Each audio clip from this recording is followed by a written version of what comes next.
আজ মহাসপ্তমী সন্ধ্যায় এখানে উপস্থিত সকলের প্রতি আমাদের আন্তরিক কৃতজ্ঞতা জানিয়ে শুরু করছি আমাদের বিশেষ নিবেদন আয় তবে সহচরী।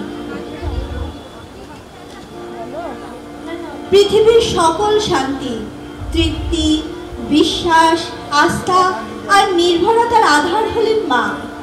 মায়ের ঋণ পরিশোধ করবার ক্ষমতা কারো নেই, হবেও না কোনোদিন।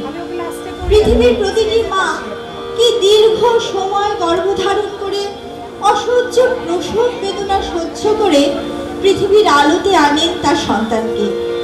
মা ও সন্তানের সম্পর্ক পৃথিবীর অন্যতম সুন্দর সম্পর্ক।